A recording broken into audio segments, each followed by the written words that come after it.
त्यांना भेटायला जाणं यामध्ये काही अवघड आहे असं मला वाटत नाही. मी देखील मुख्यमंत्री आहे. अनेक विरोधी पक्षाचे लोक मला भेटत असतात, त्यांची कामं सांगत असतात. त्यामुळे मला असं वाटतं की कुठल्याही वेगळ्या दृष्टीने याच्याकडे पाहण्याचं कारण नाहीये. ते त्या ठिकाणी गेले आहेत, ही अतिशय किंवा जाणार असतील तर अतिशय चांगली गोष्ट. तर बिलांना समर्थन देण्याची तयारी आहे का? काही जे संभाजीनगरमध्ये येत आहे, सगळे नेते पण आंदोलनाचे नेतृत्व हे संभाजीनगरमध्ये येत आहे. 14 तारखेला तिरंगा रॅली संभाजीनगरला आपली पण होत आहे, आपण स्वतः नेतृत्व करताय. की संपूर्ण महाराष्ट्रामध्ये तिरंगा रॅली होत आहेत, देशात तिरंगा रॅली होत आहेत. 15 ऑगस्ट भारतीय स्वातंत्र्य दिन आणि काल झालेला 9 ऑगस्ट करो या मरो भारत छोडो या सप्ताहामध्ये संपूर्ण देशात आपल्या तिरंगा रॅलीच्या माध्यमातून देशप्रेमाचं वातावरण तयार झालं पाहिजे, या दृष्टीनं या रॅलीज काढलेल्या आहेत.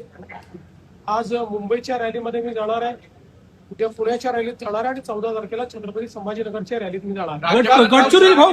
गडचिरोलीचे पालकमंत्री आहात तुम्ही. तिथे 3 विद्यार्थ्यांचा खासगी आश्रमशाळेत मृत्यू झालेला आहे. चौकशी केली जाईल का? गंभीर प्रकरण आहे. सर्पदंशाने मृत्यू झालेला आहे अशी बातमी मलाही मिळालेली आहे. या संदर्भात अधिकची माहिती मी मागितली. आपण बोलणार आहोत. शेतकऱ्यांच्या तक्रारी आहे की शेती हंगामी बागायत असताना देखील जिरायतमध्ये करण्यात असं एखाद्याचा हे लपवता येतं.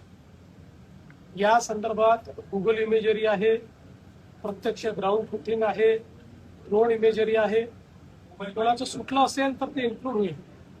कोणी जर त्या ठिकाणी अनावश्यक क्लेम करत असेल तर मात्र त्या संदर्भात भरपूर पुरावे असल्यामुळे त्या पुराव्यांच्या आधारावरच निर्णय घेतला जातो.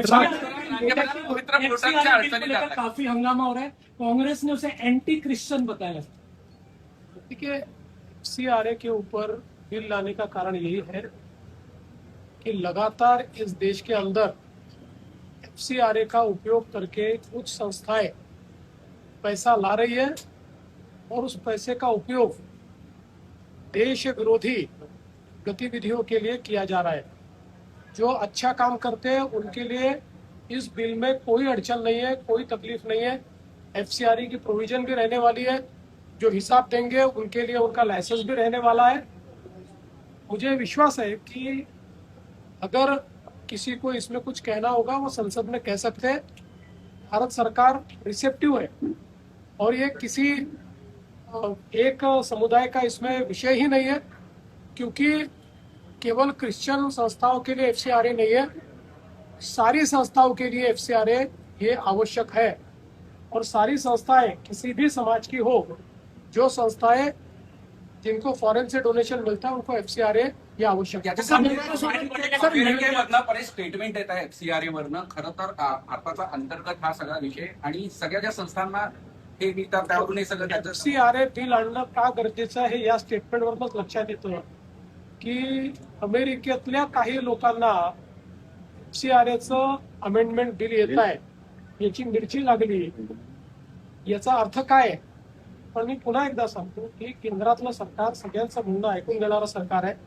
हे कुठल्याही एका समुदायाच्या विरोधात बिलकुल नाही. सगळ्या समुदायांना, कोणालाही कुठल्याही संस्थेला परदेशातनं डोनेशन घ्यायचं असेल तर FCRA ची मान्यता